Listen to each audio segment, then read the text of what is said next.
Welcome to Let's Talk with Bonnie Z.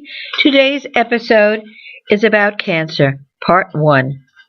My name is Taylor, and I have cancer.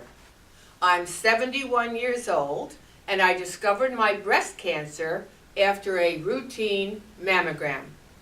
Now, ladies, I know we all hate having mammograms, but in this instance, it's saving my life, and I hope someday it will help save yours. I went for a routine mammogram, and the next day I received a call from my doctor's secretary. She said, "Taylor, we'd like you to come back in for another test.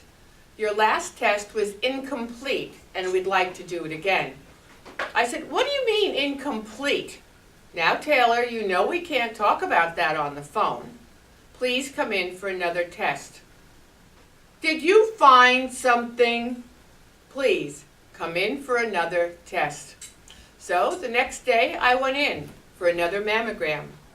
And this time I also had an ultrasound. Now, I'm a New York City kid and pretty pushy. While I was on the ultrasound table, I watched the monitor. I noticed that as my tech was surveying my breast, that every time she reached a certain point, there was a black mark.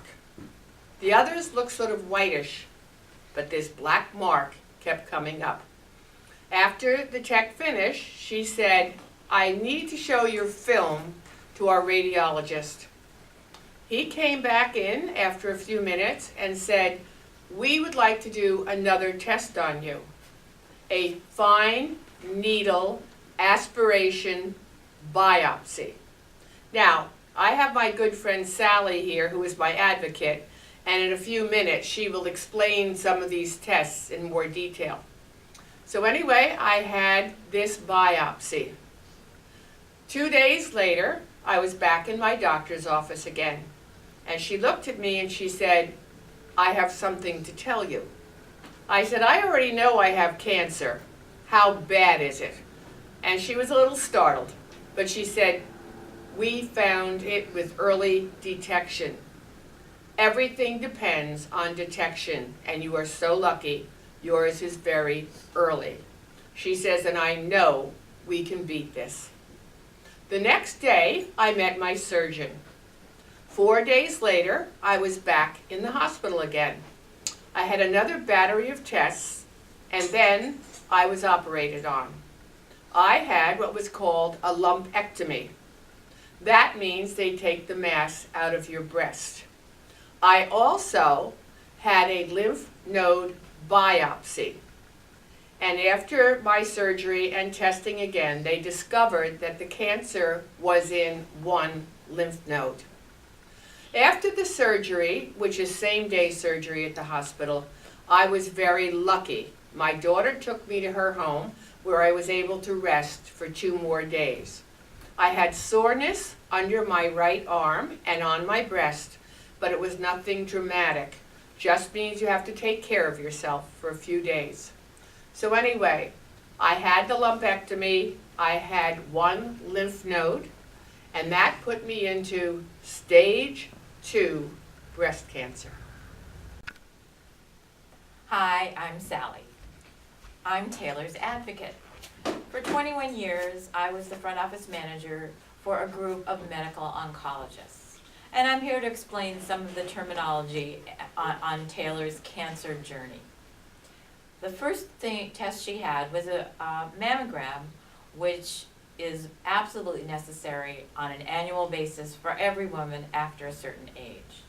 On mammogram, there was an abnormality detected in Taylor's breast. So she was called back in to have an ultrasound, which is a more specific test that can show whether the abnormality is a benign cyst, which means it's not cancer, or a more solid mass, which means it potentially could be cancer.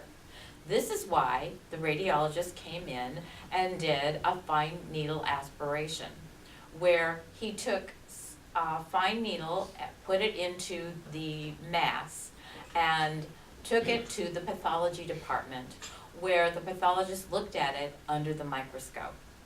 The pathologist can then determine what type of cell it is. It's either benign or malignant. In Taylor's case, it turned out to be malignant. He can also define what type of tumor cell it is, whether it is infiltrative, non-infiltrating, ductal. Obviously, infiltrating is worse than non-infiltrating. Then she went to the operating room and had a lumpectomy. Now, in the previous years, women always used to have a mastectomy where they had to remove the entire breast. A lumpectomy is simply removal of the tumor and some of the surrounding tissue and the lymph nodes. In Taylor's case, it turned out that one of her lymph nodes was positive. It would have been a more serious situation had she had more than one positive lymph node. They then sent the tissue from the tumor to a special lab where they did an oncotype DX test, which is a new form of testing in the last 20 years. It tells the doctors whether the patient is going to be a candidate for chemotherapy or not. In Taylor's case, the test showed that she did not need chemotherapy. So the good news is Taylor is going to have her lumpectomy, followed by radiation therapy. She has a very treatable and a very curable tumor.